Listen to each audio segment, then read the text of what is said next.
Amis du jour, chalutations. Pour les petits nouveaux, moi c'est Sekhmet et je vous souhaite la bienvenue dans mon podcast littéraire. Dans mon émission, je vais tenter 3 fois par semaine de vous donner envie de découvrir des livres de tout poil, récents et moins récents. Alors, si ça vous tente, c'est par ici la suite. Aujourd'hui, je vais vous présenter le 2e tome de la trilogie 1000 femmes blanches, La vengeance des mères de Jim Fergus aux éditions Pocket. Pour celles et ceux qui n'auraient pas encore lu le premier tome, pas de panique, aucun spoiler dans cette chronique, ou presque.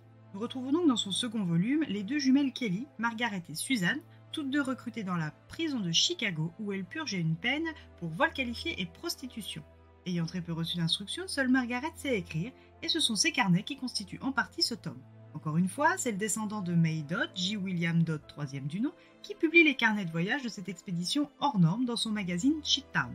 Mais les sœurs Kelly étant moins prolifiques que feu son arrière-arrière-grand-mère May, il publie parallèlement les carnets de Molly McGill. Il a obtenu ces carnets 15 ans après la publication des premiers ayant fait l'objet du premier livre 1000 femmes blanches. C'est la très féline Molly Standing Beer, descendante Cheyenne de Molly McGill, qui les lui a remis en gage de confiance de son travail journalistique et que sa tribu elle lui accorde suite à ses précédentes publications. J. Williams se rappelle des sentiments adolescents qu'il entretenait pour Molly lors des nombreux voyages à la réserve qu'il faisait avec son père. Les années ont passé, mais les sentiments restent. Il est donc impatient de lire, transcrire et publier les carnets afin de pouvoir revoir au plus vite Molly Standing Beer. Mais si vous le voulez bien, revenons au contenu des carnets. Comme dans le premier roman, le récit est articulé suivant l'ordre chronologique des carnets, mais comme ici nous n'avons pas une, mais 2, voire parfois 3 auteurs, l'action et la géolocalisation ainsi que la temporalité s'accélèrent et s'entrecroisent. Dans le premier carnet des sœurs Kelly, nous nous retrouvons en juin 1876 après l'attaque du camp dans lequel May, les jumelles Martha et les autres s'étaient établis auprès du chef Cheyenne Little Wolf. Cette attaque surprise porte le nom tristement célèbre de Little Bighorn, exécuté par le général Custer et ses troupes.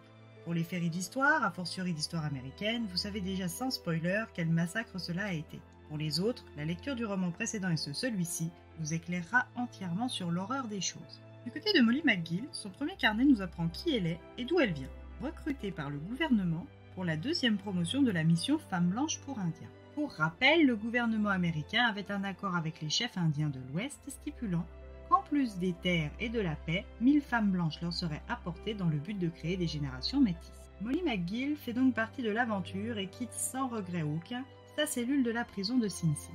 Mais je tais les motifs de son incarcération à dessein car il est trop spoilant pour la suite de ses interactions et de ses comportements futurs. Molly et 7 autres femmes embarquent tout comme Martha, May, Margaret, Suzanne, Femi, Helen, Sarah, Ada, Daisy, Louise et Gretchen avant elle dans le train de l'Ouest sauvage.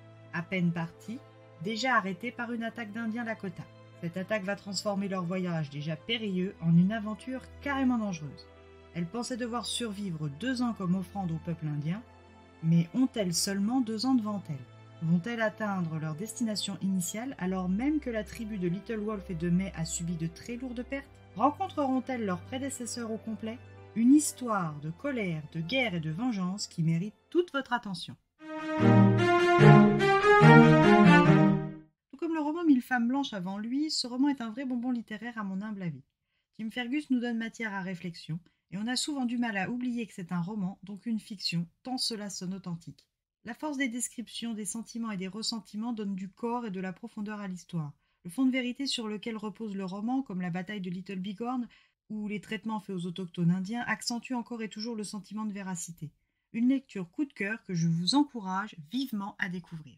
Et bien voilà, j'en ai fini pour aujourd'hui. J'espère que cet épisode vous aura plu et vous aura donné des nouvelles idées de lecture.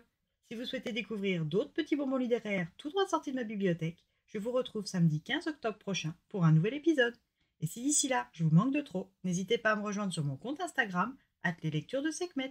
Sur ce, chalut les amis et à la prochaine.